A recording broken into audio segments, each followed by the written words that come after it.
युग प्रधान गुरुदेव के श्री चरणों में भावपूर्ण नमन। भगवान महावीर की पावन आगम देशना पर आधारित भगवती सूत्र खंड 2 का हम स्वाध्याय करने जा रहे हैं। ये भगवती सूत्र सबसे विशाल काय ग्रंथ माना जाता है। 32 आगम माने गए हैं, उसमें ये 5वें नंबर का आगम है भगवती सूत्र। और ये डायरेक्ट गंधर्वों द्वारा इस पर कार्य किया गया और भगवान महावीर और प्रमुखतया गंधर्व गौतम के संवाद पर ये आधारित है। तो कहा जाता है 36,000 प्रश्न पूछे गए और कुछ शास्त्र के अनुसार 72,000 प्रश्न भगवान महावीर से पूछे गए और उन प्रश्नों के क्या उत्तर भगवान महावीर वहाँ देते हैं, उस पर आधारित ये ग्रंथ है। तो ये ग्रंथ क्या है? संवादात्मक है, संवाद पर आधारित है, प्रश्नोत्तर पर आधारित है। तो आज की भाषा में कहे तो ये पॉडकास्ट पर आधारित है। तो ये जो प्रश्न उत्तर हुए हैं ये कब हुए हैं? क्या लोगों के बीच हुए हैं? तो सामान्यतः नहीं। तो इसमें आता है कि प्रवचन कंप्लीट हो गया, देशना कंप्लीट हो गई और उसके बाद वो प्रश्नोत्तर कर रहे हैं भगवान महावीर से। तो इसमें कौन प्रश्नोत्तर करते हैं? तो सामान्यतः गंधर्व गौतम करते हैं। तो गंधर्व गौतम एक हुए या अनेक हुए? गंधर्व गौतम कितने हुए? 3 हुए हैं। कितने हुए हैं? 3। तो 11 गंधर्व में से पहले 3 गंधर्व का नाम था गौतम। पहले का था इंद्रभूति गौतम, दूसरे का अग्निभूति गौतम और तीसरे का वायुभूति गौतम। ये तीनों भाई थे एज पर डिस्क्रिप्शन। तो तीनों भाई थे, तीनों पंडित थे, तीनों ब्राह्मण थे, तीनों वेद वेदांग आदि के ज्ञाता थे और तीनों के तीन सेम डे पर जब भगवान महावीर की पहली देशना हुई उस समय प्रभावित होते हैं। तीनों अपने शिष्य संपदा के साथ वहाँ पहुँचते हैं और भगवान महावीर उनकी अंतरंग जिज्ञासा शंका को संकेतित करते हैं और उसका समाधान भी देते हैं, जिससे प्रभावित होकर वे जो गंधर्व है वे सम्यक्त्री और व्रती महाव्रती साधु के रूप में दीक्षित होते हैं और आगे चलकर वे ही गणधर कहलाते हैं। गणधर यानी भगवान महावीर के प्रमुख शिष्य जो बहुत ही ज़्यादा ज्ञानी होते हैं और उनकी वाणी उनकी लेगेसी को आगे ले जाने का कार्य करते हैं। भगवान की वाणी को आगे ट्रांसमिट करने के लिए कोई रिकॉर्डिंग सिस्टम्स नहीं थे, कोई नोटिंग सिस्टम्स भी नहीं थे। तो न कोई रिकॉर्डिंग होती थी न कोई नोटिंग होती थी। तो वहाँ क्या होता था? केवल और केवल संवाद को मेमोरी में कलेक्ट किया जाता था। तो मेमोरी के माध्यम से वो आगे से आगे चलता जाता है और आगे से आगे कम्युनिकेट होता रहता है। जैसे आपने इनसे सुना, इन्होंने उनसे सुना, इस तरह से गुरु शिष्य परंपरा से ये ज्ञान आगे बढ़ा। और करीब करीब 500 वर्ष बाद, भगवान महावीर के निर्वाण के करीब 500 वर्ष बाद, जब आचार्यों ने ये देखा कि अब विस्मृति होने लगी है और ये ज्ञान छिन्न भिन्न न हो जाए, समाप्त न हो जाए, उसके लिए देवर्धि गणेश समाज श्रमण जो होते हैं वे इसको लिखित परंपरा में, श्रुति परंपरा को लिखित परंपरा तक ले जाते हैं। ये क्रम करते करते कितने साल हो गए थे? करीब 1000 वर्ष, करीब 1000 वर्ष में जो हुआ था प्रश्न तक। तो कोई पॉइंट हो कोई नोट कर सकते हैं। तो वल्लभी वाचना, माथुरी वाचना, इस तरह की 3 वाचनाएं हुई और 3 वाचनाओं में, वाचना का मतलब होता है जैसे अपने आप पे कॉन्फ्रेंस होती है, सेमिनार होता है, 3 दिन की बड़ी बड़ी कार्यशालाएं होती है, जैसे 3 दिन की 5 दिन की काउंसिल बिठाई गई जिसमें प्रमुख आचार्य के नेतृत्व में विभिन्न आचार्य संत साध्वियाँ विहार यात्रा करके एक स्थान पर एकत्रित हुए और जो जो स्कॉलर मॉन्क थे, ज्ञानी परंपरा के संवाहक थे, जिनके पास बहुत विशेष ज्ञान था, जिनको जो शास्त्र था वो फरमाते चले जाते हैं और उसको फिर नोटिंग में लिया जाता है और उस समय में उसके जो प्रमुख होते हैं वो होते हैं देवर्षि गणी क्षमाश्रमण। तो देवर्षि गणी क्षमाश्रमण ये आचार्य होते हैं और इनके नेतृत्व में ये वाचना का एक रूप खिलता है और उस वाचना के आधार पर हमारे पास ये ग्रंथ पहुंचते हैं। तो ये ग्रंथ को उस समय भले पुस्तक या प्रिंटिंग वाली बात नहीं थी, ताड़पत्र या जो भी माध्यम रहे हैं उनमें लिपिबद्ध किया गया। तो जैसे मान लो आप अलग अलग आचार्य हैं और आपके पास एक आपको श्लोक इस प्रकार से याद है, आपको अलग प्रकार से याद है, तो वो जो आचार्य थे उनका काम था ये निर्णय करना as per flow, as per उनकी मेमोरी और as per the majority, as per the grammatical rules, as per the meaning, क्या एकदम सटीक और सही लग रहा है। तो उसको उन्होंने प्रमुख लिया, पर जो दूसरे वर्जन मिल रहे थे उनको भी छोड़ा नहीं, उनको पाठांतर के रूप में नोट किया गया कि एक को मूल पाठ मान लिया गया। जैसे 4 वर्जन आए तो एक को मूल पाठ और 3 शब्दों में जो अंतर है उसको पाठांतर में नोट कर दिया गया कि ये भी पाठांतर मिलता है। जैसे एग्जाम्पल के लिए अरहंताणम है, कहीं किसी ने बोला मुझे तो अरिहंताणम याद है, किसी ने बोला मुझे अरुहंताणम याद है, किसी ने बोला अलिहंताणम याद है, और उन्होंने देखा ग्रामेटिकली तो सारे करेक्ट है और प्राकृत में अलग अलग वर्जन भी बनते हैं, तो ऐसा नहीं कि एक सही और एक गलत है। और उनको याद है तो, और वो भी बहुत रिस्पेक्टफुल आचार्य हैं, ये संत हैं, ज्ञानी हैं, मनगढ़ंत बोलने वालों में नहीं है और इनकी परंपरा भी बहुत अच्छी और चुस्त रही है। परंतु ये सारों में अरहंताणम बेस्ट सूटेड लग रहा है और वो मेजॉरिटी को मान्य भी हो रहा है और वो आचार्य जो अथॉरिटी है वो जिम्मेदारी उसकी ले रही।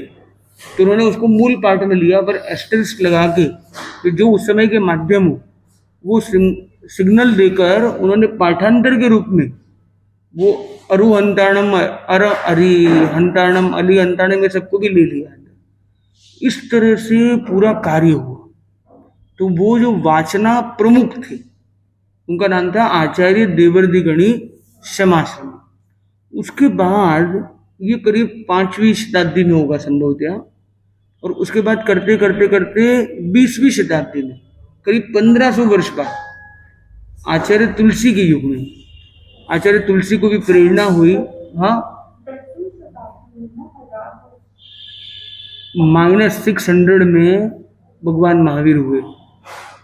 भगवान महावीर 20वीं में हुए, हाँ ईसा पूर्व 6ठी शताब्दी में भगवान महावीर हुए और वो जो मतलब 72 ईयर्स रहे। और ये सारा कैलकुलेट जब करते हैं 527 BC और वो मतलब होता है उनका, तो उसके बाद करीब 500 वर्ष, हम 20-30 वर्षों को गिनती में नहीं लेते, एक बार 100 का नंबर ले रहे हैं, तो करीब करीब 5वीं शताब्दी के आसपास ये आगमों को एक लिपिबद्ध करने की परंपरा आगे बढ़ी। उसके पीछे घटना भी ऐसे कुछ आती है, कितनी सही है पता नहीं है, पर एक जैसे अदरक तो नहीं लेते थे पर सूंठ लिया करते थे। जो सूंठ होते हैं तो सूंठ जांची हुई थी और उसको शाम को औषध आदि रखना नहीं होता है, तो वो वापस लौटानी थी। पर वो उन्होंने मान लो यहाँ पे कान के वहाँ पे, जैसे आपने पहले देखा ना पहले के ज़माने में दूध वाला वगैरह आता था तो पेन को यहाँ पे रखता था ऐसे। तो वैसे ही एक घटना आती है, अभी कितनी सही है पता नहीं, इतिहास का विषय है, कि यहाँ पे वो औषधि जो थी उनकी उन्होंने यहाँ रखी हुई थी और सूर्यास्त हो गया और वो कार्य करते कि भूल गए कि यहाँ से ये लौटाना है वापस हमें, और ये रह गई वो रात को, और रात को लेट रात को उनको याद आई तो सूर्यास्त हो चुका था। तो उन्होंने बोला मेरे जैसे आचार्य से भी ऐसी विस्मृति हो सकती, भूल हो सकती है, मतलब अब भूल पड़ने वाली स्थितियां आ गई हैं और ये आगम परंपरा है वो भी फिर विस्मृत हो जाएगी, तो क्यों ना हम उसका संरक्षण करें। तो आगम संरक्षण पर उन्होंने बल दिया और ये वाचना हुई और एक आगम ग्रंथ हमारे पास लिपिबद्ध स्वरूप में आगे बढ़े। पर कोई ब्राह्मी लिपि में, कोई किसी लिपि में भी लिखे गए, और देवनागरी लिपि का भी जो संस्करण आज हमें मिलता है, अ लिखने का तरीका पहले अलग था, कुछ डिफरेंसेस भी थे ना। 20वीं शताब्दी में मानक भाषा का निर्धारण किया गया कि अ को लिखने का एग्जैक्ट तरीका ये रहना चाहिए, ऐसे हिंदी के एक मानक को स्थापित किया गया। देवनागरी लिपि को भी पुनर्स्थापित किया गया और प्रॉपरली एक सिस्टम बनाया गया अंदर, तो जिससे सब जगह एक रूपता रहे। और बाद में डिजिटलाइजेशन भी आया। तो आचार्य तुलसी ने ये देखा विहार करते हुए कि ये जो बौद्ध साहित्य है इसका रूप बहुत खिल रहा है, और बौद्ध साहित्य की पूरी सीरीज, उनके जो शास्त्र हैं, ठीक, तो उनके जो भी शास्त्र हैं, त्रिपिटक हैं, वो लॉन्च हो गया, पूरी उसकी सीरीज सामने आ गई।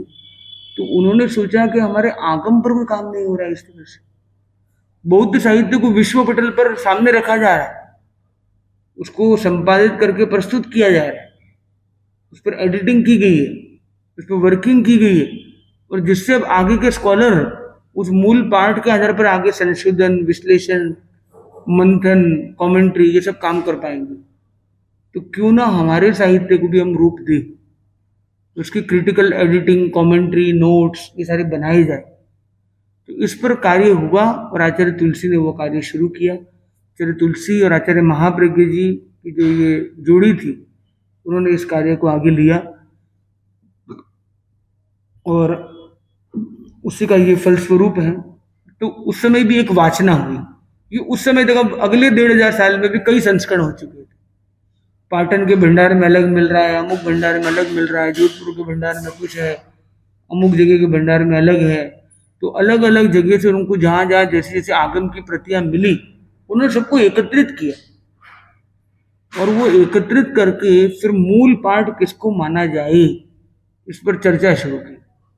और उसमें आचार्य प्रवर, युवाचार्य थे महाप्रज्ञ जी, और युवाचार्य बन गए थे या बनने वाले हो, जो भी स्थिति में थे, और भी अनेक साधु साध्वियां जो विद्वान थे, ज्ञानी थे, उनको बिठाया जाता।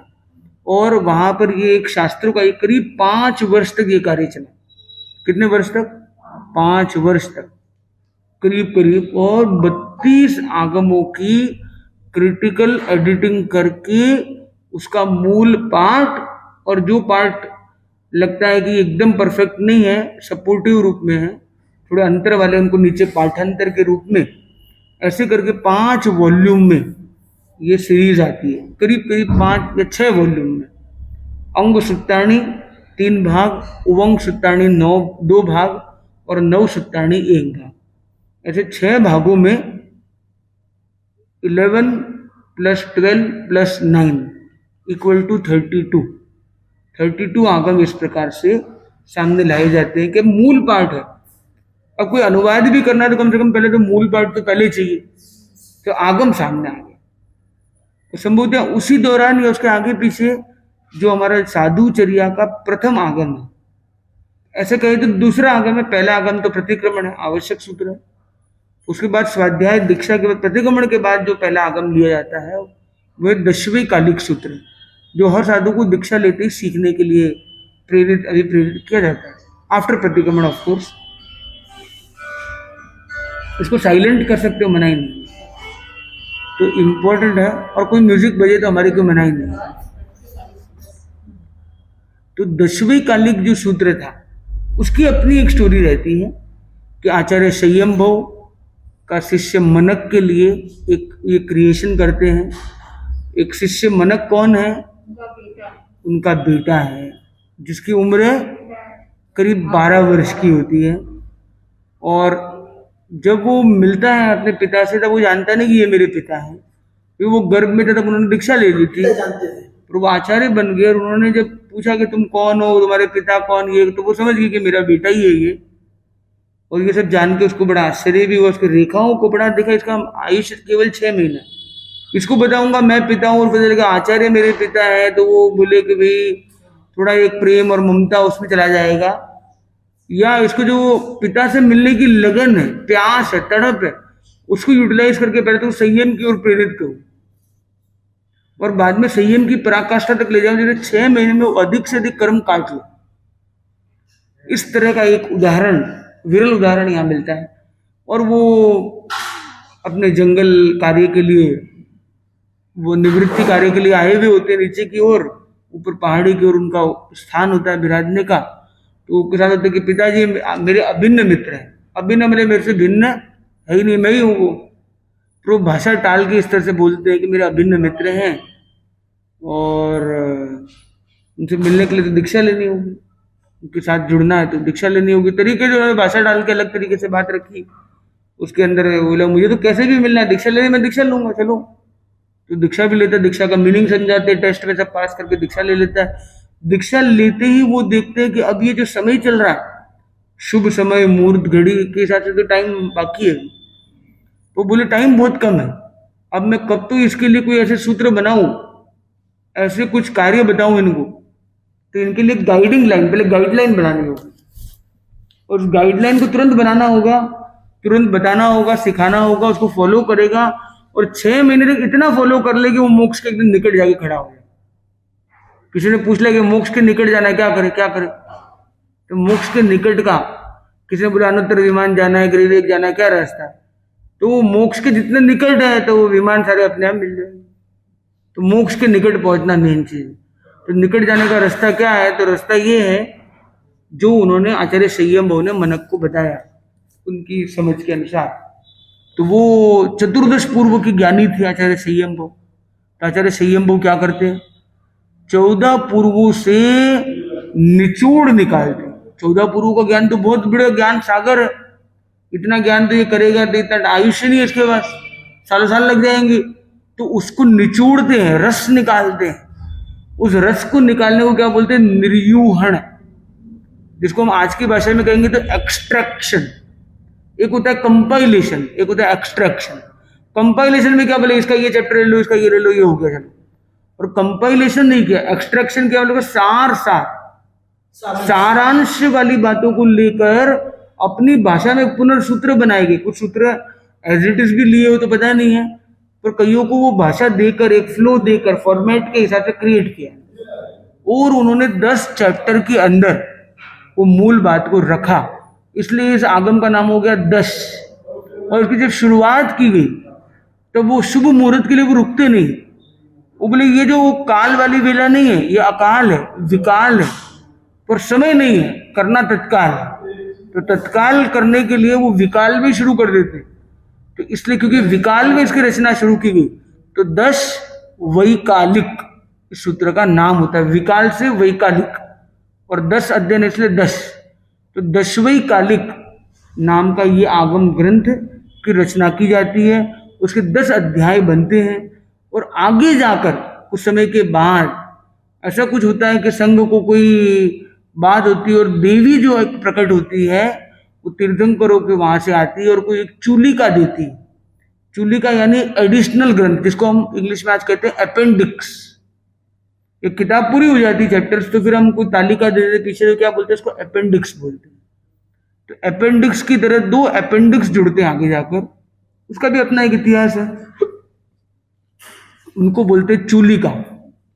जैसे एक पर्वत है, पर्वत के ऊपर एक चूलिका, तो 10 अध्याय का तो एक पर्वत बन गया, ऊपर 2 चूलिका लगी, तो वो चूलिका एडिशनल होती है। तो आज 10 अध्याय प्लस 2 चूलिका मिलती है। 10 अध्याय जो स्वाध्याय करना उसके लिए टाइम फिक्स्ड है कि ये समय तो कर सकते, ये समय नहीं कर सकते, पर चूलिका के लिए कोई टाइम नहीं, क्योंकि ये मूल आगम का पार्ट नहीं है, इसलिए ये कोई भी काल में किया जा सकता है। तो कुछ काल होते हैं जो निषिद्ध काल होते हैं, कुछ काल अलाउड होते हैं, क्या होते हैं उसकी डिटेल्स में हम एक बार नहीं जा रहे, पर सब्जेक्ट को शॉर्ट में हम समझे तो कुछ आगम जो हैं वो हमारे निर्यूहण के रूप में भी, निर्यूहण मतलब एक्सट्रैक्शन करके एसेंस निकाल के बनाए गए, वैसा ही एक आगम है 10वें कालिक सूत्र। तो अंदर नहीं जाते हैं, हाँ बिल्कुल वही, तो उस पर भी आएंगे। तो 10वें कालिक सूत्र जो हमारा आगम है, तो उसके ऊपर आचार्य तुलसी महाप्रज्ञ जी ने बहुत बड़ा कार्य किया। विशेषकर आचार्य महाप्रज्ञ जी उसके विवेचक, विश्लेषक आदि बनते हैं। और उसके अंदर क्या किया गया कि 700 श्लोक करीब माने, 750 श्लोक के आसपास माना जाता है।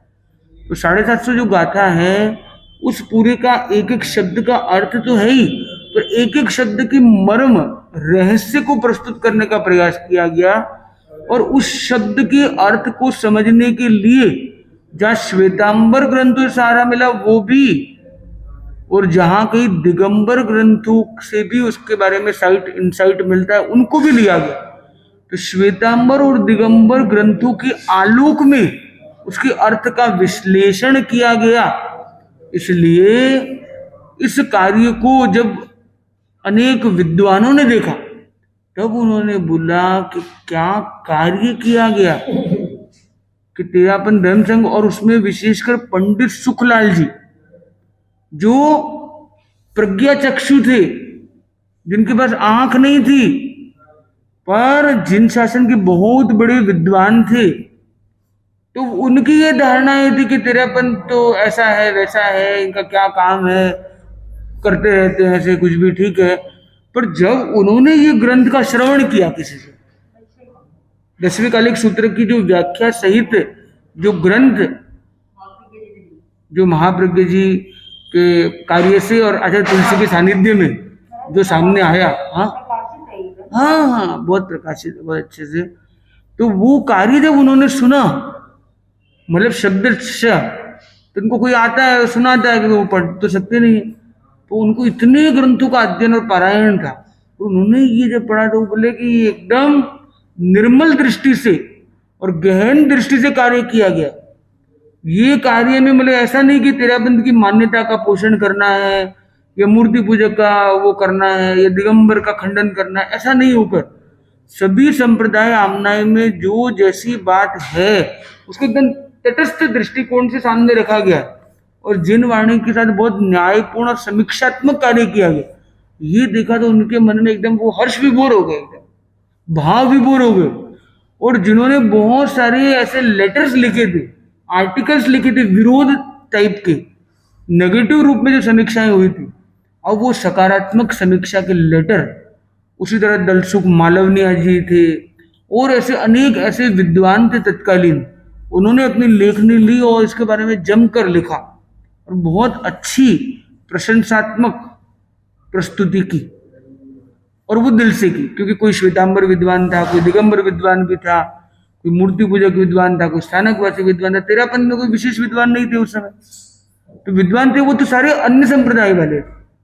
तेरापंथ इतर जैन समाज के थे, और उन्होंने भी वो जैन समाज के उस ग्रंथ, और दिगंबर तो श्वेतांबर आगमों को आगम ही नहीं मानते, वो बोलते आगम तो लोभ हो गया, आप तो ये बाद वाली कोई रचनाएं हैं, ये भाई कहां से कुछ भी मणन गणन लेके चल रहे हो, ओरिजिनल नहीं है ये, ऐसा भी वो मानते थे। तो उन्होंने भी जब इन ग्रंथों का स्वाध्याय किया, तो उन्हें भी लगा कि जो उपलब्ध जैसा है वो ठीक है, तो इतिहास का विषय कि कितना ऑथेंटिक, कितना उपलब्ध है, पर जिस तरीके से कार्य किया गया वो बहुत अच्छा लगा। और इसीलिए, और यही ग्रंथ जो आगम का जो कार्य हुआ, ऐसे आगम का कार्य चलता गया, और एक समय ऐसा है 91 में लगभग अपने जैन विश्व भारती को ये शोध कार्यों, और शोध कार्य में विशेष आगम पर जो शोध कार्य हुए उनको मूल आधार बनाते हुए यूजीसी ने अपनी उस संस्थान को यूनिवर्सिटी, डीम्ड यूनिवर्सिटी की उपाधि दी।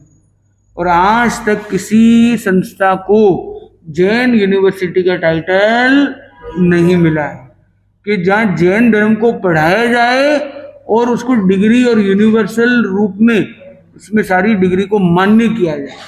ऐसा मान्य विश्वविद्यालय के रूप में प्रथम ये है, जो भारत में प्रथम ये विश्वविद्यालय बना, विश्व में भी है प्रथम विश्वविद्यालय इस रूप में बना, जो जैन शिक्षा और जैन रिसर्च के ऊपर आधार रखता है। और ये स्वरूप का कारण कहीं ना कहीं क्या है, ये आगम ग्रंथ। ये आगम ग्रंथों का विश्लेषण तो एक परंपरा रही, पर आगे जाकर उसके ऊपर भाष्य परंपरा।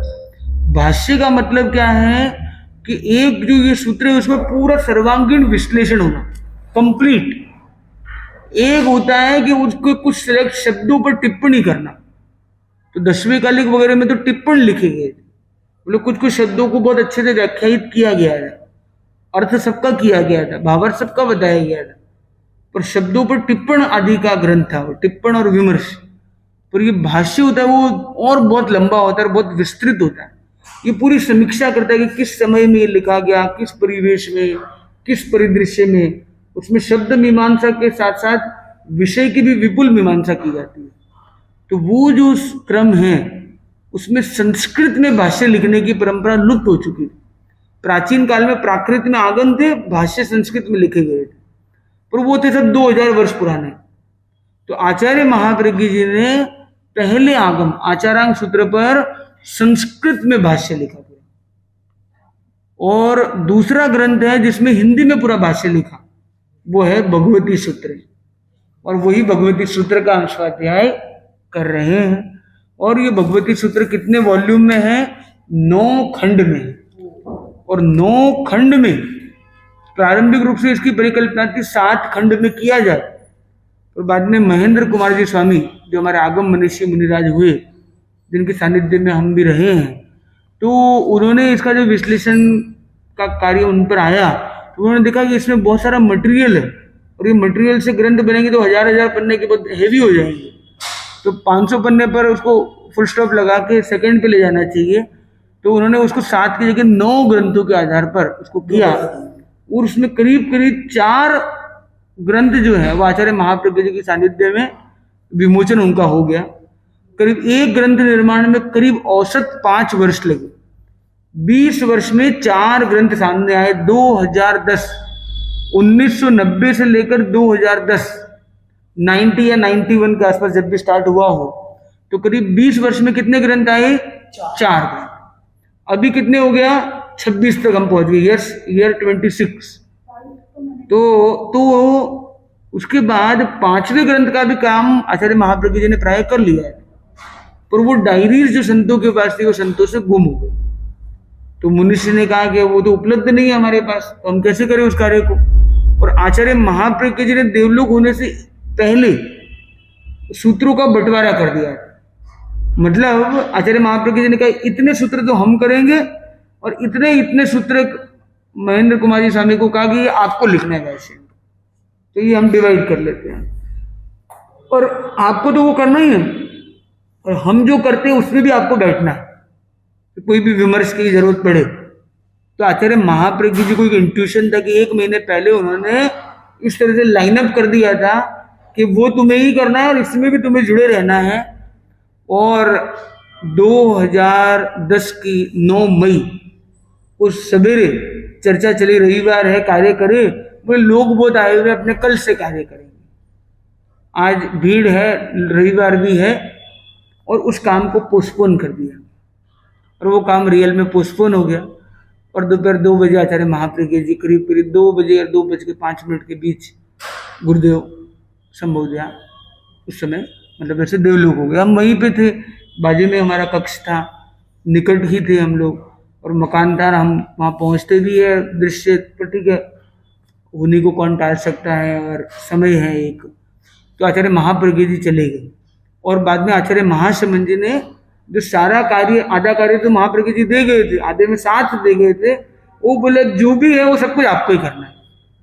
तो वो 2010 में ये कार्य शुरू किया गया, और 5वें आगम से वो कार्य वर्किंग किया गया, और उसको करते करते करते 2023 में महाराज देवलोक हो गए। तब तक 8 खंड का कार्य पूर्ण हो गया, मोटा मोटी हो गया। अभी ठीक है, प्रिंटिंग में और एडिटिंग में लेवल अलग बात है, लेखन का भाष्य कार्य हो गया, और 9वें में भी केवल 2 चैप्टर बचे, बाकी सारा कार्य कंप्लीट हो गया। और योग संयोग की बात, जो अंतिम ग्रंथ था, अंतिम ग्रंथ 1 या 2 जो वॉल्यूम्स थे, तो उसमें अंतिम वॉल्यूम था, तो उसका नाम था 26 से लेकर 41, मतलब उसके अंदर चैप्टर्स कौन से थे? 26 से लेकर 41। तो 26 से 41 में 2020 में कोविड आ गया था। तो कोविड के टाइम में बड़े महाराज ने मुझे संकेत किया था कि अब ये जो लास्ट ग्रंथ है इसमें तुम्हें काम करना है, तो ये भाष्य में तुम्हें काम करना है। तो मैंने 26वां जो शतक था उसके प्रारंभिक उद्देश्यों का भाष्य लेखन वगैरह हमने कार्य शुरू भी कर दिया था, और शुरू किया था, कुछ भूमिका बन गई थी, कुछ लेखन किया गया था, कुछ 25-30 पन्नों का कार्य लगभग हुआ था।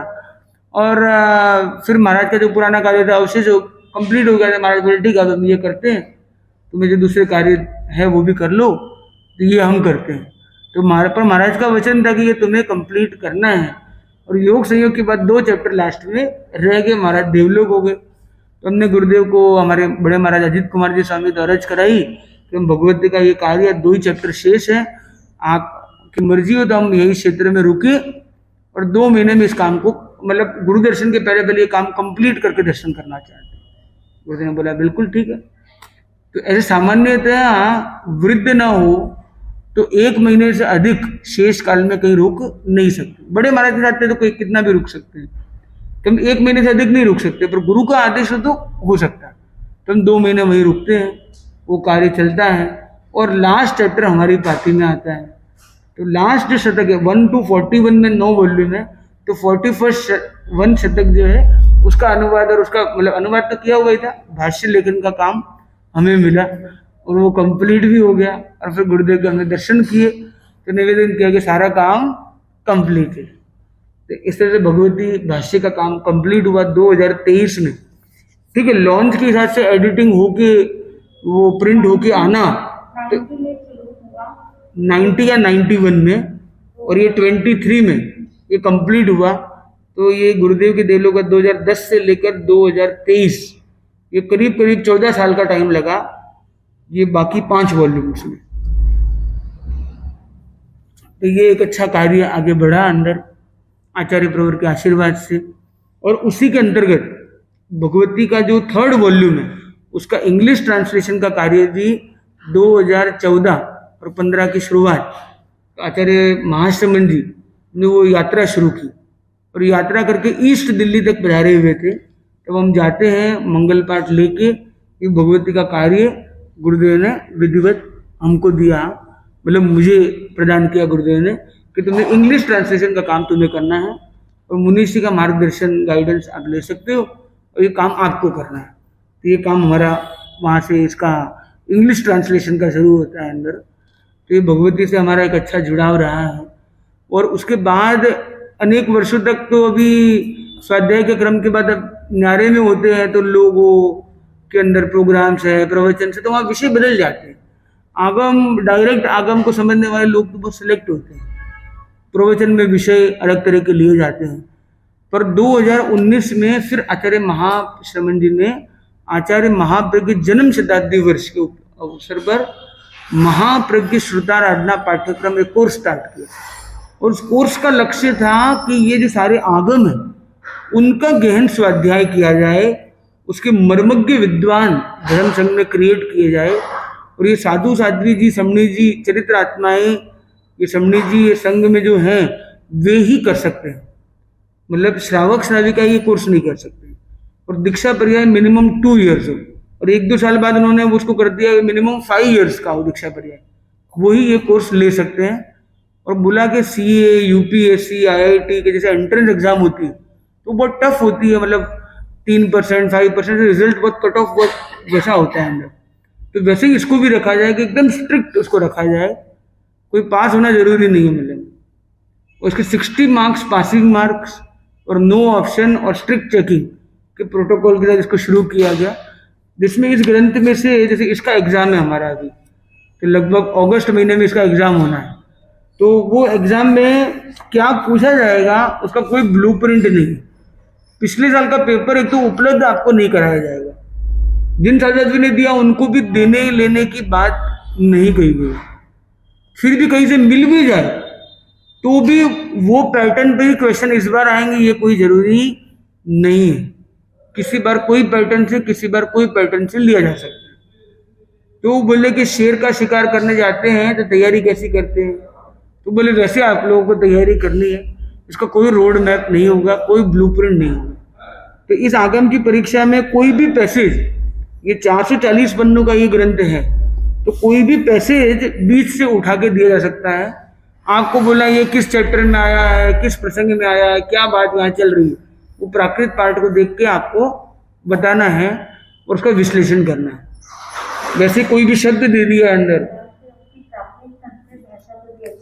तो हमने BA जो है बैचलर डिग्री है वो संस्कृत, प्राकृत और फिलोसफी में की हुई है, तो ये उसका हमें एक बेनिफिट भी है।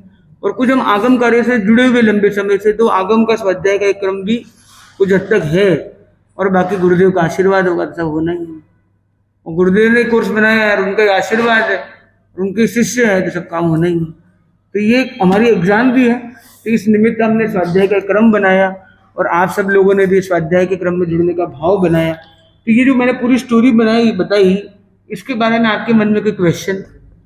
ये कितने बुक्स का एग्जाम होगा? वो टोटल इसमें 28 पेपर है पूरे कोर्स में। तो एक पेपर में कभी कहीं एक बुक है, कहीं 2 बुक है। तो हमारा अभी जो एक पेपर है उसमें ये एक बुक है, कोई एक पेपर है जिसमें 2-2 किताबें भी हैं। तो हमारे अभी 3 पेपर बाकी है, 5वें साल में हम हैं, 3 पेपर बाकी है। तो एक में 2-2 हैं और एक में 1 है, इसलिए 5 किताबें टोटल। 3 पेपर है, टोटल 5 किताबें। उसमें से एक पेपर में एक ही किताब है, ये है। और अभी पूरा फोकस ये एक पर ही है। कोई संत कर रहे हैं क्या? हाँ, कर रहे हैं, पर अभी वो मतलब सेकेंड ईयर में होने चाहिए, सेकेंड ईयर या थर्ड ईयर, पर 5th ईयर में कोई नहीं है या उससे ऊपर में कोई नहीं है। बहुत अच्छा, ये मैंने पहले ये जो शुरुआत हुई हमारे धर्म संख्या द्वारा वाचना की, ये पता था कि संपादित उनके द्वारा, और आपने जो पूरी शुरुआत से बताया पहली बार कि कहाँ से शुरू हुआ, तो भी 80% से नीचे नहीं आते। नहीं होता हमारी, तो ठीक है, हमारी कोई बात नहीं, तो आगम की बात चल रही, आगम के इतिहास की। आपके एग्जाम की नहीं, वो तो ठीक है, तो सीख रहे हैं अपने, ठीक। आप बताओ कोई क्वेश्चन? महाप्रज्ञ जी के 2 लोग कवर होने के बाद मोदी से महेंद्र कुमार जी को मिला इस बार। हाँ, एकदम परफेक्ट, बिल्कुल। जो आगम मनीषी और बहुश्रुत परिषद के संयोजक हुए हैं, पहले बहुश्रुत परिषद संयोजक मंत्री मुनि प्रवर बने थे, और उसके बाद महेंद्र कुमार जी स्वामी थे। अलग अलग जैसे भगवती का उनको मिला, महेंद्र कुमार जी को उनको मिला, वैसे अलग अलग आगम को अलग अलग उनको मिला होगा। हाँ, साइमल्टेनियसली चलते होंगे जैसे। बिल्कुल। तो उसमें प्रमुख रूप से, मतलब सबसे बड़ा, सबसे विशाल ग्रंथ ये है, और दूसरा है प्रज्ञात्मक सूत्र, वो आचार्य प्रवर स्वयं करवाते हैं, और अमुक साध्वियों को भी दिया हुआ है, पर वो साध्वियां आचार्य प्रवर को रिपोर्टिंग करती हैं। हमारे तत्वार्थ सूत्र का भी भाष्य अवगत है। तत्वार्थ सूत्र पर तो अनेक भाष्य ऑलरेडी लिखे गए, हमने मतलब अपने हमारे धर्म से हमने गुरु द्वारा नहीं लिखा। तो अपने तत्वार्थ के पैरेलल अपना जो ग्रंथ है वो है जैन सिद्धांत दीपिका, गुरुदेव तुलसी। तो छोटा नहीं है, तो तत्वार्थ सूत्र भी बहुत छोटा है, तत्वार्थ सूत्र भी बहुत छोटा है, पर उसका जो भाष्य है वो बहुत विशाल है। तो जैन सिद्धांत दीपिका छोटा है, तो उस पर जो भाष्यात्मक जो ग्रंथ लिखे गए वो बहुत बड़े बड़े। जैन धर्म के मौलिक तत्व, इस टाइप के जो ग्रंथ है, जैन धर्म मनन मीमांसा, जैन दर्शन मनन मीमांसा, तो ये विशाल का एक ग्रंथ है, और उसमें प्राय वो विषय लिए गए अधिकांश।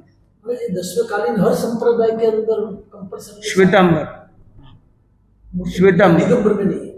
दिगंबर आगम मानते नहीं है वाले, उनके ग्रंथ ही अलग है।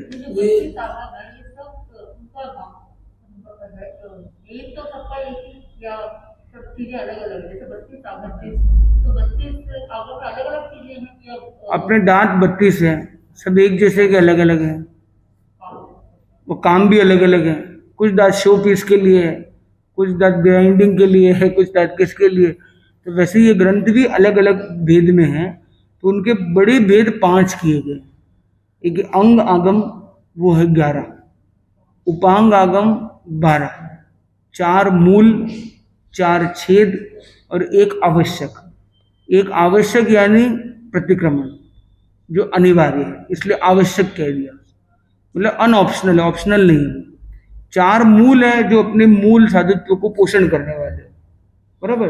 और 4 छेद हो गए, मतलब छेद मतलब कोई भी जैसे नौका आपकी जा रही है, उसमें कोई छेद हो गया तो छेद को बंद करना पड़ेगा ना वापस।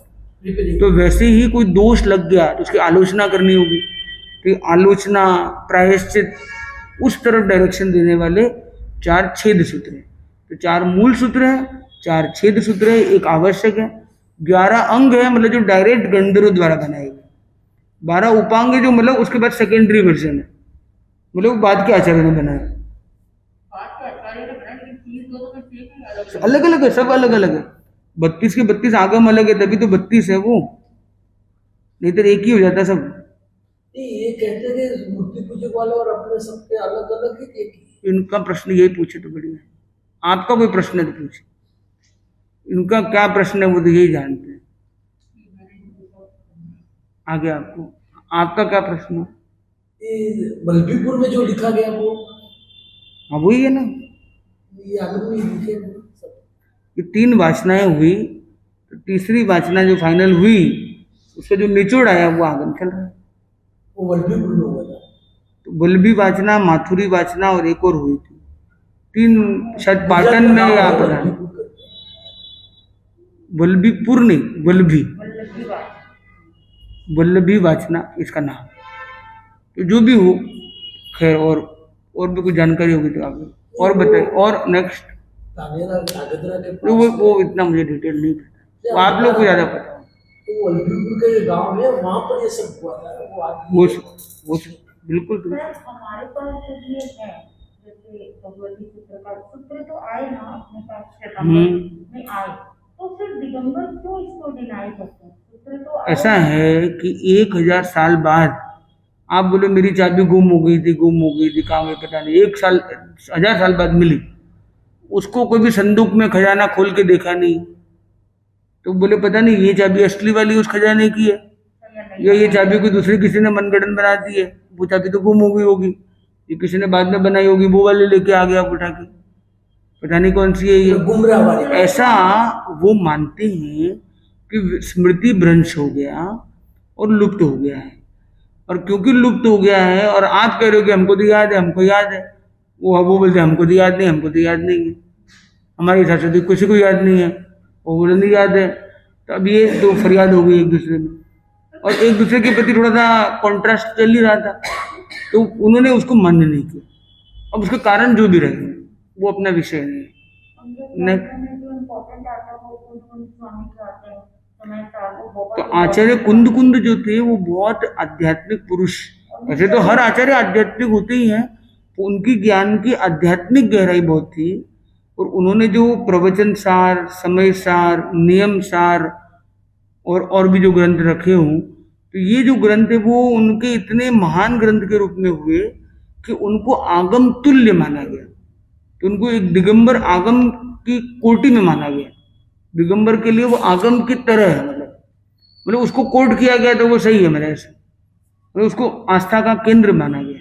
ये बहुत निश्चय में की बात ज्यादा आ जाती है, पूरी आत्मा की निश्चय वो हमारे, तो फिर भी हम थोड़ी आचरणात्मक बात करते हैं, थोड़ी सी व्यवहार भी, मतलब जीवन, थोड़ा जीवन उपयोगी बात भी तो करते हैं ना। मूल आत्म केंद्रित बात के अलावा भी और भी बात भी करते हैं, पर समय सार में मूल रूप से आत्मा की ही बात है, बस ऐसा निश्चय में ही बात है, जो कुछ है वो आत्मा।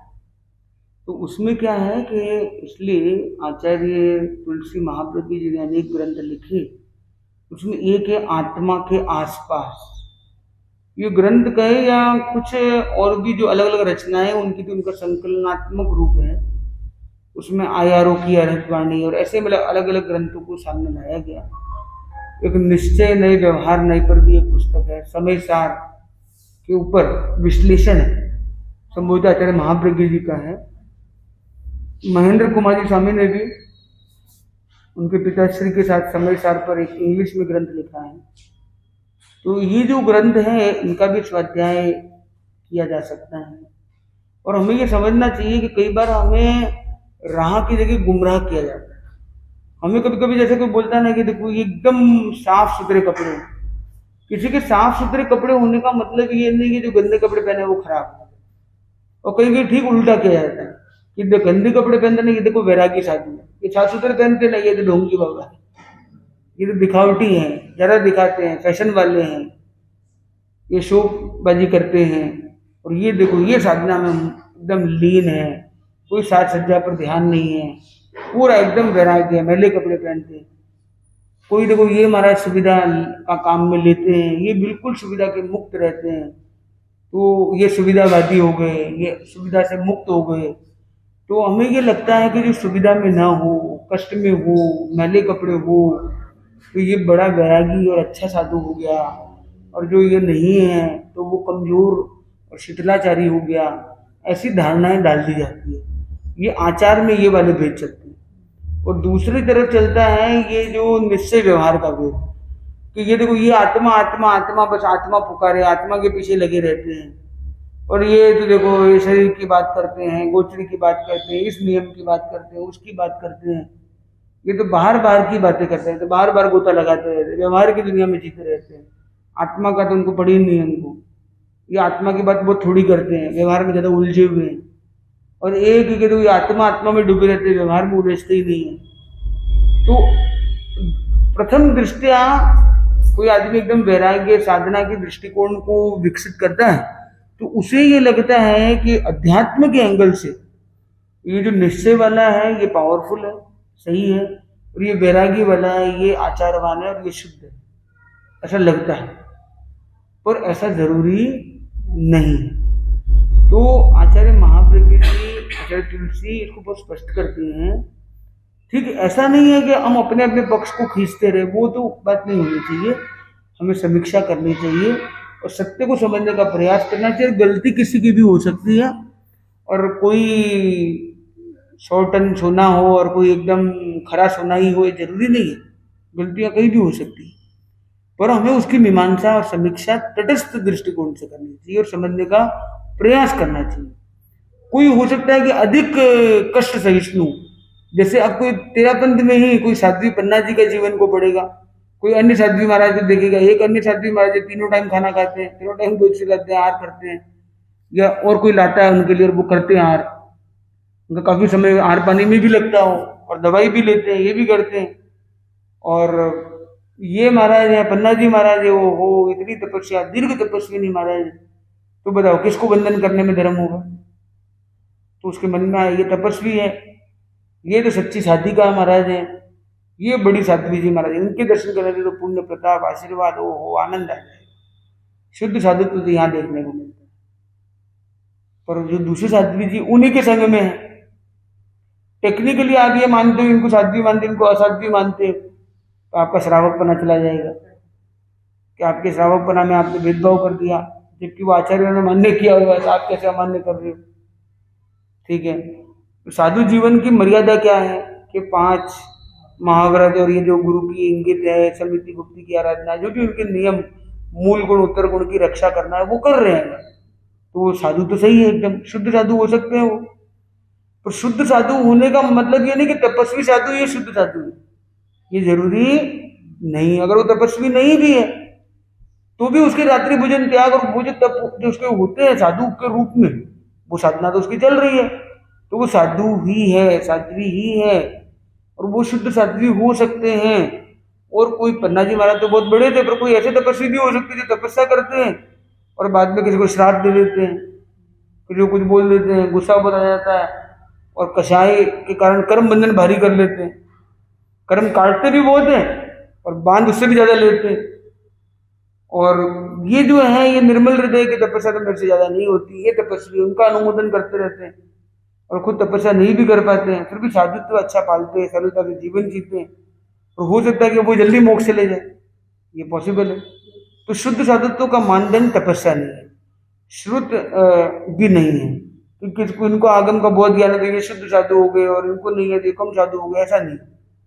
साधना से साधु है, ज्ञान बेसिक चाहिए, बाकी अनिवार्य नहीं। तपस्या शोभा है, अलंकार है, पर अनिवार्य नहीं। वैसे ही कोई विशेष अभिग्रह रखना कि भी ऐसे ही लूंगा, एक ही टाइम खाऊंगा, या गंदे कपड़े पहनना, कष्ट सहिष्णु होना, बहुत लंबे लंबे विहार करना, शरीर के प्रति एकदम ही उदासीन होना और मैले कुचेले कपड़े पहन के भी चलना, ये सब उनके विशेष अलंकरण हो सकते हैं, पर ये साधुत्व के अनिवार्य मानदंड में नहीं आते।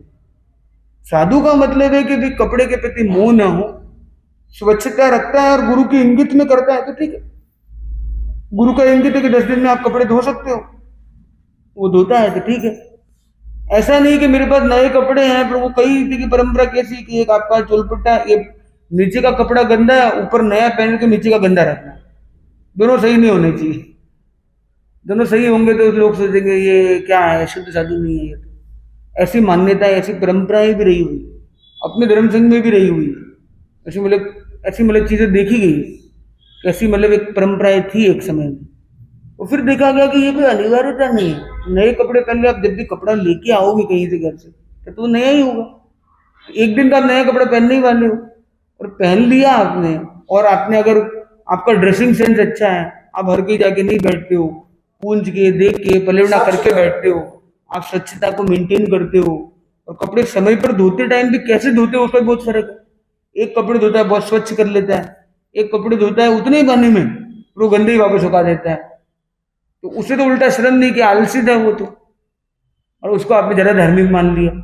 तो धर्म का मानदंड जो है वो ज्यादा कष्ट होना नहीं है, ज्यादा गंदे कपड़े पहनना नहीं, ज्यादा तपस्या होना नहीं, ज्यादा ज्ञान होना नहीं, ज्यादा आचार में कठोर आचार होना साधुत्व का मानदंड नहीं है। मतलब शिथिल आचार न होना ये मानदंड है। तो सुविधा होना प्रॉब्लम नहीं है, सुविधावादी होना प्रॉब्लम है। आचार कठोर होना अनिवार्य नहीं, आचार में शिथिलता होना प्रॉब्लम। तो उस पर आदमी जागरूकता रखकर उसमें गलती भी करता है, पर एक गलती के आधार पर भी उसको पूरा गंदा नहीं कह सकते। कपड़े में एक जगह दाग लगा रखना उससे कपड़ा ही बेकार है तो कपड़ा फेंक दो, ऐसा नहीं। तो साधु के कोई छेद लग गया तो उसकी सिलाई करनी, इसलिए छेद सूत्र बनाए गए। वरना आप 32 में 4-4 आगम छेद सूत्र क्यों बनाए जाते? अगर साधु जीवन में कोई एक टांगने लगते साधु जीवन खत्म हो जाता है, तो छेद सूत्रों की रचना ही नहीं होती। भगवान महावीर ही नहीं करते, तो बोलते भाई रिजेक्ट रिजेक्ट। कोई आप साड़ी लेके आगे कहीं पिन लग गया, कहीं थोड़ा सा खिंच गया, तो वो आप साड़ी फेंक दोगे? ये जरूरी नहीं। कोई समृद्ध हो बोले नहीं चाहिए फैलावर नया शालीभद्र हो तो एक बार कपड़ा पहनता दूसरी बार पहनता ही नहीं है, तो शालीभद्र की बात अलग है। तो साधु जीवन में ऐसा नहीं है। तो साधु की भूल भी हो सकती है, उसकी आलोचना कर। तो वैसे ही अब ये दूसरा पक्ष है निश्चय और व्यवहार का। तो व्यवहार नए को समझे बिना आप व्यवहार जगत के साथ समन्वय स्थापित नहीं कर सकते हो। इसलिए आचार्य महाप्रभु ने सुंदर सूत्र दिया, रहो भीतर जियो बाहर। अगर बाहर नहीं जी रही हो तो व्यवहार निभाओगे नहीं। मतलब आप भीतर रहना तो अच्छा है, पर व्यवहार आपको बाहर चलने वाला है। मैं अंदर में एकदम आत्मरमण में हूँ, ठीक है, तो घुसी जाऊंगा तो मुझे शब्द में बोलना पड़ेगा, क्या भावना बातें हो, ये नहीं चाहिए, ये ठीक है, इतना है। अगर ये मैं कुछ ना बोलूँ, ये आत्मा को क्या मतलब है? ये सबसे आत्मा को तो ना भोजन चाहिए ना कुछ चाहिए, वो तो भजन में लगा हुआ है अंदर, उसको कुछ चाहिए ही नहीं। तो व्यवहार में सब चीजों की जरूरत है। प्रवचन भी क्या एक व्यवहार है, वरना निश्चय में तो ज्ञान आपके अंदर है, मैं क्या दूंगा आपको ज्ञान? मैं तो कुछ इन्फॉर्मेशन शेयर कर सकता हूँ, आपको थोड़ा मोटिवेशन का प्रयास कर सकता हूँ, ज्ञान तो भीतर से प्रकट होने वाला। तो निश्चय नहीं में तो मैं कुछ दे नहीं सकता हूँ। और व्यवहार में हम कहते हैं महाराज सर ने ये सीखा वो सीखा, ये सब बोलते व्यवहार है। तो पर व्यवहार के बिना जीवन चलता नहीं। पर एक तरफ ये भी सही बात है कि धर्म संघ में या अनेक धर्म संघों में व्यवहार को इतनी ज्यादा प्राधान्यता दे दी कि निश्चय बहुत दब गया है कि आत्मा की बात ही हम नहीं करते, खाली व्यवहार व्यवहार में चलते रहते। गुस्सा मत करो तो पत्नी भाग जाएगी, ऐसा हो जाएगा, ऐसा हो जाएगा, झगड़ा हो जाएगा। अरे ये सब क्या आत्मा की बातें थोड़ी है, तो व्यवहार की बातें। ये आत्मा का प्रवचन नहीं हुआ, फिर ये व्यवहार का प्रवचन हो गया। तो साधु को बैलेंस रखना जरूरी है, उसमें मेन मोटिवेशन आत्मा का रखना जरूरी है। अगर वो आत्मा को छोड़ के खाली व्यवहार में चला जाएगा तो उसका मूल आधार ही छूट जाएगा। तो आचार भी व्यवहार का पक्ष है एक तरह से। मूल जो निश्चय है वो आत्मरमण की भावना। ये आचार है ना, कैसे मुंहपत्ती लगाओ, कपड़े ऐसे पहनो, ये करो, ये सब तो आचरण के पक्ष है। आचरण वो है जो व्यवहार में दिखते हैं ना, कि ऐसे किया, वैसे प्रतिक्रमण ठीक किया, नहीं किया, आदि बोल के किया, बिना बोले किया। पर निश्चय में तो आप आत्मलीन जो रहते हैं, वो मूल आत्मा का वो है क्वालिटी, उसमें कितना हम रमण करते हैं, तो वो हमारा मेन फोकस होना ही चाहिए। और ये सही बात भी है कि कुछ जो उस जगह प्रिजर्व हुआ, इस जगह थोड़ा सा कम हुआ। इधर श्वेतांबर में आचार की चर्चा ज्यादा चलने लगी, और निश्चय जो था आचार है वो व्यवहार का एक पक्ष है। अभी जब स्कॉलर में, उससे पहले तो यही सब था, तो जब स्कॉलर की क्लास में बैठते हैं तो अपन दोनों चर्चाएं करते हैं। तो कभी कभी मूल रूप से वहाँ के श्लोक आ जाते हैं, बहुत बढ़िया बात लिखी, एकदम निश्चय वाली बात लिखी, पर्याय की बात करी, कुंडलिनी की बात करते हैं। तो एक ऐसे वहाँ बैठते हैं तो ऐसे सुनने को मिलता है, हालांकि मैंने पढ़ा नहीं अभी समय से। मेरे कहने का मतलब यही है पर ऐसा नहीं है कि निश्चय में डुबकी लगाए, व्यवहार को छोड़े तो गलत कर रहे हैं, व्यवहार गलत है ऐसा नहीं है। सिर्फ व्यवहार में रह जाए, निश्चय छूट जाए तो गलत ही होगा वो। तो बैलेंस आउट जो है वो बेस्ट जर्नी है। कहाँ कितना जरूरी है, तो शॉर्ट में सूत्र इतना ही, रहो भीतर जियो बाहर। इसमें एक उन्होंने एक तरह से एक सार दे दिया। इस सार सूत्र को लेकर हमें आगे बढ़ना चाहिए। और कोई क्वेश्चन मन में आपके? आपने किया था। हाँ, तो एक हमने इन दिनों में एक अच्छा एक क्रम किया था जो संभवतया जैन या एक ऐसे इतिहास में संभवतः पहली बार हुआ है। ये IIT दिल्ली जैसे प्रीमियम इंस्टीट्यूट में ये एक प्रोग्राम किया गया, आगम अवधानम, आगम अष्टावधान। उसमें जैसे हम यहाँ पे बीच में बैठे हैं, 4 लोग इधर 4 लोग इधर, ऐसे 8 लोग खड़े हैं और वो अलग अलग प्रश्न पूछते हैं। कोई पूछता है और किताब नहीं होती है संतों के हाथ में, उन लोगों के पास होती है, और वो लोग बोलते हैं कि आप 8वें अध्याय का 3रा श्लोक बोलिए, तो आपको तत्काल वो श्लोक बोलना है। दिल्ली IIT। हाँ, 10वें कार्य। अच्छा 10वें का। एक आगम को आधार बनाकर ये प्रोग्राम किया गया था। 32 आगम पर कोई कर ले तो और बहुत बड़ी बात है, वो इतिहास की बात है। पर आपको कोई मिश्रा जी या कोऑर्डिनेटर हैं, वो उन्होंने उन लोगों ने रिकॉर्डिंग वगैरह भी अपलोड शायद किया है, तो वो जो भी लिंक है वो मिल सकता है, आपको उपलब्ध हो सकता है संपर्क करने पर। पर महत्वपूर्ण बात है कि उसमें क्या किया गया कि एक प्रश्न पूछता है कि ये श्लोक नंबर ये बोलिए, एक बोलते हैं कि भाई ये पहला शब्द है, आप आगे का श्लोक बोलिए, एक बीच का शब्द बोलता है कि बोले स्टार्टिंग से पूरा श्लोक बोलिए और नंबर बताइए कौन से अध्याय में कौन से नंबर पर है। फिर एक लास्ट शब्द बोलता है, आप पूरा श्लोक बोलिए। एक शब्द, एक लाइन, एक चरण बोलता है कोई भी, उसको श्लोक कंप्लीट करना है। एक बोलता है ये जो मैंने बोला है शब्द, उसके पहले वाला श्लोक आप बताइए, और ये श्लोक बोला है इसके बाद वाला श्लोक बताइए। एक बोलता है कि भाई ये अध्याय का अंतिम श्लोक क्या है ये बताइए। इस टाइप से मतलब अलग अलग फॉर्मेट में। और एक रैंडम क्वेश्चन पूछता है, कुछ भी पूछ सकता है वो। और एक है कि अंताक्षरी की तरह कोई दूसरा नॉन आगम का एक श्लोक बोलता है कोई भी, और श्लोक के अंतिम अक्षर जहाँ एंड होता है वहां से आपको इस बुक के एक आगम का श्लोक बोलना है, उसका नंबर भी बताना है कि ये नंबर है, ये 750 श्लोक आपको मतलब दिमाग में एक तरह से सेट होने चाहिए कंप्यूटर में। और जैसे हाँ, 750 श्लोकों का एक अभ्यास का एक क्रम रखा गया, तो ये क्रम चला था हमारा। फिर हमने उसमें एडिशनल, ये आगम अष्टावधान का ये प्रोग्राम था, उसमें 4 बातें और जो 4 भाषाओं को जोड़ा था हमने, कि अर्थ का उसमें प्रश्न नहीं होता है, पर हमने उसमें एडिशनल एक एलिमेंट रखा था कि कोई भी श्लोक बोल सकता है, उसका अर्थ हमें बताना है। श्लोक नंबर बोलेगा तो हम श्लोक भी बताएंगे, उसका जिस भाषा में वो बोलेगा उस भाषा में अर्थ बताएंगे।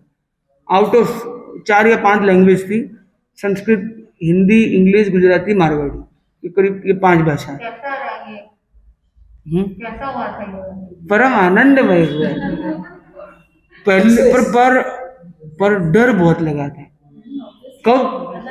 जब 15 मिनट बाकी थे, मैंने बोला ये ले तो लिया ये दाव, और ये सीधा पांव धरा सीधा IIT के अंदर। और IIT का मतलब क्या है कि top most premium institute of India है, और IIT Delhi is one of the top listed. IIT Mumbai और दिल्ली दोनों फर्स्ट सेकंड चलते हैं। इंडिया के टॉप मोस्ट प्रीमियम इंस्टीट्यूट में होना, और वो भी ऑडिटोरियम लेवल पर, जब प्रोफेसर स्टूडेंट सारे IITian रैंक के उसमें मैक्सिमम पार्टिसिपेंट है, और कोई जैन लोग नहीं है सारे, कोई जैन तो बहुत थोड़े हैं, बाकी सब तरह के लोग हैं, और वो कोई भी तरह से ट्रिकी क्वेश्चन पूछ सकते हैं। और कौन 8 क्वेश्चन पूछने आएंगे स्टेज पे खड़े होकर घेराबंदी करके, और वो अनाउंस कर रहे हैं कि हमने महाराज को घेर लिया है और अब हम प्रश्न करेंगे। और 1 राउंड, 2 राउंड, 3 राउंड लगाएंगे। 8 प्रश्न का 1 राउंड, फिर 2 राउंड, फिर तीसरा राउंड शायद ऑडियंस में से किया गया, इस टाइप से कुछ किया। तो ऐसे मतलब वो क्रम चला अंदर, पर वो अच्छा चला, आनंद आया। पर जाने के पहले हमने सोचा कि अब क्या होगा भाई आज, क्योंकि अभी IIT जैसे माहौल में अपन ने एंट्री कर दी है, और रिस्क फैक्टर इसमें मतलब चैलेंजिंग फैक्टर तो है ही, और ऐसे कॉन्फिडेंस रहता है कि चलो देखेंगे कर लेंगे, पर कोई विशेष तैयारी की नहीं थी, रिहर्सल नहीं किया एक भी। और ये पहला प्रयोग था। ये पहला प्रयोग था, मतलब वर्ल्ड में मेरे जान में इतिहास में ये पहली बार ऐसा प्रयोग हुआ है कोई भी इंस्टीट्यूट में। मतलब प्रचार क्यों नहीं होता? वो हमारा विषय नहीं है प्रचार का। नहीं, आपका नहीं, obviously आपका नहीं है, मैं तो अपनी हमारी बात कर हाँ रही हाँ, हूँ। पर लेकिन ना तो मंडल में कोई प्रचार, ना सभा में कोई प्रचार। पर कोई बात नहीं, आपको मिल जाएगा, आप देखिए ईयर 2025 पिछले साल पिछले साल की बात है, अगस्त महीने के आसपास होगा सर, अगस्त सितंबर। हमारे सभा वगैरह से भी ठीक है। वो इतना ज्ञात नहीं है, आपको लिंक मिल सकता है, अभी के लिए तो बात ये है, बाकी तो ठीक है। अतीतम व्यतीतम हम 2 संत थे, तो एक दिन जागृत मुनि का था, वो 200 अवधान का जो अपने ट्रेडिशनल गणित का अवधान जो करते हैं अपने मेमोरी प्रोग्राम जो करते हैं, उन्होंने वो किया था, और आगम के ऊपर हमने उसके अगले दिन आगम पर हमारा था, तो वो वाला अवधान का प्रयोग तो उन्होंने पहले भी किए हुए उन्होंने कई बार, और यहाँ पर भी 1 महीने में उन्होंने कई रिहर्सल्स किए। 200 वर्ड्स तक मतलब कंटिन्यू 1 2 3 4 फिर 1 2 3 4 5 ऐसे। मतलब वो 200 तरह के पॉइंट्स होते हैं, पॉइंट्स मतलब कोई एक सम होता है तो सॉल्व करने के 3 पॉइंट होते हैं, 3/3 का ग्रिड बनाना, मतलब इसका एक पूरा एक परम्यूटेशन कॉम्बिनेशन एक फॉर्मूला है। हमारे महाराज उनके साथ महाराज हैं नंदन कुमार जी स्वामी, वो उस जमाने में मुंबई से बीएससी ऑनर्स थे। हाँ, gold medal, BSc honours gold medallist थे महाराज, भी अवधानकार थे, और 2011 में हमने अवधान सीखा था बड़े महाराज से, तब जागृत मुनि की दीक्षा नहीं हुई थी। विश्व पहेलिका में जो लोग की कैलकुलेशन की है वो आज समझ में नहीं आती है हम लोगों को, तो क्योंकि नहीं, पर वो भी इंटरेस्टिंग है। बट ऐसे सुना है, देखी भी है मैंने कि ये कैलकुलेशन नॉर्मल लोग तो कर ही नहीं सकते। पर बहुत अच्छा है, मतलब महाराज का तो ज्ञान विशेष ज्ञान था, और अभी महाराज की जीवनी का भी कार्य हम कर रहे हैं। पर इम्पोर्टेंट है ये, यहाँ पे हम जो आज बात कर रहे हैं इस विषय पे, मूल विषय पर हम आते हैं, और भगवती सूत्र का हम एक श्लोक यहाँ पर ले रहे हैं, जो 5वां नंबर सूत्र है। जैनम भन्ते चमरे असुरिंदे असुर राया एव महिढ्ये जाव एव इयम चरणम पबु विकुवित्तये चमरस्य नम भन्ते असुरस्य असुरिंदस्य असुरन्नो सामान्य देवा के महिढ्या जाव केव इयम चरणम पबु विकुवित्तये। ये एक प्रश्न है भगवान महावीर को गौतम करते हैं। ये कौन से गौतम है? ये 2nd नंबर के जो गौतम है, अग्निभूति गौतम, ये भगवान महावीर को ये प्रश्न कर रहे हैं कि चमर जो ये नीचे के जो भवनपति देव होते हैं, भवनवासी देव, देवलोक में 4 प्रकार में एक है भवनपति देव। भवनपति देवों के 10 प्रकार में से एक है असुर कुमार, और असुर कुमार के जो असुर राज चमर हैं, बोले इंद्र है, उनके इंद्र का नाम है चमर। ये भवनपति असुर कुमार देवों की इंद्र का नाम है। उनकी रिद्धि के बारे में बोलते हैं कि इतनी रिद्धि है, ये है, तो उनके सामानिक देव, मतलब देवों में भी 10 कैटेगरी होती है अलग अलग, इंद्र, सामानिक, त्रायस्त्रिंश, आत्मरक्षक, किलविशिक, लोकपाल आदि आदि, अनीक। तो ये ऐसे 10 प्रकार की कैटेगरीज होती है। उसमें 2nd कैटेगरी जो है सामानिक देव, मतलब जिनको कहते हैं इंद्र के समान है, मतलब पर इंद्र नहीं है, तो इंद्र के पास जो अथॉरिटी पावर है वो तो नहीं है। असुर कुमार देव की कैटेगरी है। असुर कुमार एक कैटेगरी है देवी देवता की, उसकी इंद्र का नाम है चमर। तो चमर की पहले के 4 श्लोक में उनकी रिद्धि के बारे में बताया गया कि उनकी ये इतनी पावर्स। तो फिर प्रश्न पूछा कि जो सामानिक देव है, जो 2nd नंबर कैटेगरी पे आते हैं, क्या उनके अंदर भी वैसी ही पावर्स है? तो पावर्स ऑफ गॉड्स के ऊपर चर्चा चल रही है कि देवों में क्या क्या शक्तियां होती है। तो उनकी पावर्स के बारे में भी आगे आगे बताते हैं। ऐसे अलग अलग कैटेगरी के देवों के बारे में प्रश्न उत्तर चलते हैं कि अलग अलग कैटेगरी जो ये देवी देवता हैं, उनमें से किसमें कितनी पावर्स होती है। इन पावर्स को यहाँ पे विश्लेषित किया गया। अब प्रश्न आता है ये पावर्स के लिए क्या शब्द इसमें यूज लिए जाते हैं। तो यहाँ पे हम आगम के अंदर देखते हैं, कई सिमेट्री देखते हैं। आगम की अपनी एक शैली है।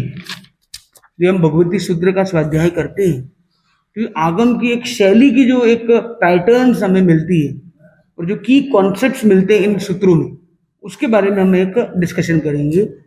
तो सबसे पहला है कि वो मिलता है कि जो गंधर्व थे, जो भगवान महावीर के पास जाते हैं, उनकी हाइट कितनी थी।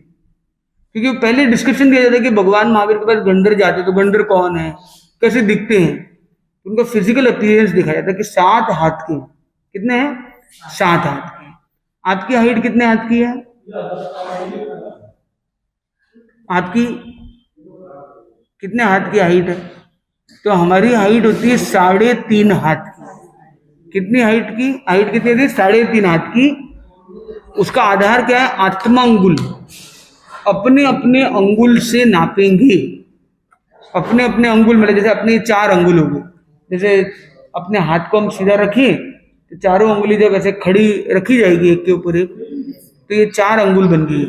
ये 4 अंगुल जितनी इसकी मोटाई हो गई इसकी, तो ये 4 अंगुल हाइट हो गई।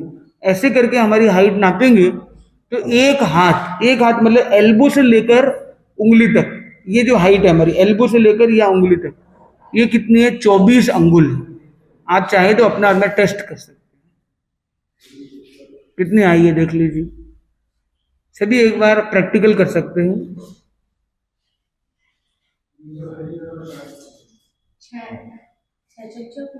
6 इंटू 4 कितना होता है? 24। मतलब आपकी बात परफेक्ट होगी। तो कोई डिफेक्टेड हो, कोई एकदम जैसे कहते हैं ना जिसको कोई बोना हो गया है, डिफेक्ट का मतलब उस रूप से नहीं लेना है। तो कोई एकदम अपवादिक है अगर, तो पीछे से यहां से लेना है। ये है ना, ये देखिए फ्रंट अलग होता है, बैक अलग होता है। हाँ,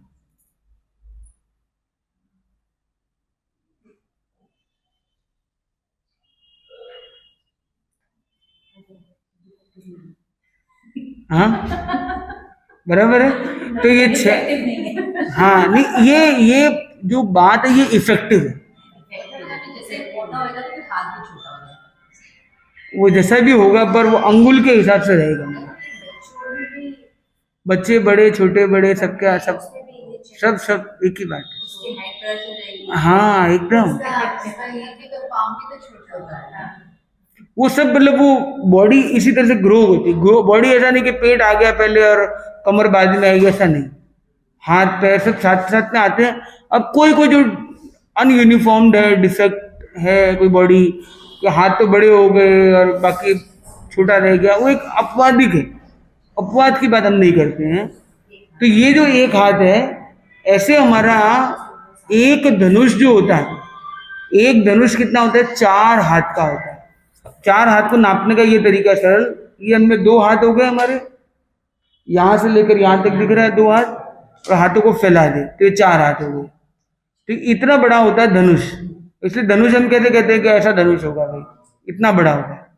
और पहले के जमाने में धनुष भी तो लगभग इतने बड़े होते थे, और उसको ऐसा पकड़ के आदमी करता था। तो ये धनुष की साइज होगी, इसको एक धनुष कहते हैं। तो कहते हैं ना जो 500 धनुष की काया, इसमें एक धनुष ही होगी, तो 500 धनुष की काया थी। तो धनुष एक मेजरमेंट है, फिर एक ये हाथ मेजरमेंट है, और एक अंगुल मेजरमेंट है। ये 3 बड़े मेजरमेंट है। पर ये अंगुल कौन सा, उसके क्राइटेरिया अलग अलग। तो एक उच्छेद अंगुल, प्रमाण अंगुल और आत्मा अंगुल। तो ये अब आपके लिए रिसर्च का विषय है, आपके लिए खोज के लिए। नहीं, ऊपर वाले नहीं है, ऊपर वाले नहीं है, बेसिक है। अगर हम ध्यान देंगे तो हमें ये बेस क्लियर होगा, क्योंकि जो ऊपर वाली बातें आएगी उसके लिए बेस समझना जरूरी है। तो ये मेजरमेंट का हमें मीटर और किलोमीटर में अगर फर्क ही ना पता हो तो वो बोली अरे भाई 800 मीटर है। अच्छा 800 मीटर है, उतने में वो बोला मारो तो 1 किलोमीटर ही है। बोले ये नजदीक, 1 किलोमीटर बड़ा नजदीक है। जो 800 मीटर है भाई, 1 किलोमीटर ठीक है नहीं, आपने चला सोरे सोरे चले जाओ, 2.5 किलोमीटर चला, एक आप और चल जैसे 800 मीटर तो बहुत लंबा होगी। क्यों? क्योंकि उसको मीटर किलोमीटर का वो फर्क नहीं पता। तो यूनिट को समझना बहुत जरूरी है, तभी हम उसके मैग्नीट्यूड को, उसकी अंडरस्टैंडिंग को समझ पाएंगे। तो गौतम स्वामी की हाइट से ही बात शुरू होती है, और हाइट क्या है, 60 हाथ की है। हमारी हाइट कितनी है, 3.5 हाथ की है। तो आप अपनी अपनी हाइट अगर मेजरमेंट से नापना चाहो तो नाप सकते हो अपने घर पे आराम से, सीधे खड़े होकर, और उसमें हाथ को पहले माप ले, यहाँ से यहाँ पे मेजरमेंट से कितना आया, फिर टोटल हाइट नापे, और ये हाथ इंटू 3.5 वो हाइट आ रही है या नहीं, तो यूनिफॉर्मिटी चेक वो एक हो सकती है। और ये जो हाइट आती है उसका डिवाइड बाई 24 करें तो आपको अपनी 1 अंगुल की मोटाई का भी माप मिल सकता है, और उसको फिर माप के चेक कर सकते हैं कि कौन सी वाली अंगुल से मैच हो रही है। तो एक आपको आइडिया मिल सकता है। ये प्रैक्टिकल चीजें करेंगे तो आपको ये स्वाध्याय में ज्यादा आनंद आने वाला है, जिससे हमारी अंडरस्टैंडिंग रियल में। 3 शब्द हैं, धनुष, हाथ और अंगुल। धनुष यानी 4 हाथ, 1 हाथ बराबर 24 अंगुल, बराबर है। 24 अंगुल इक्वल टू 1 हाथ, 4 हाथ इक्वल टू 1 धनुष।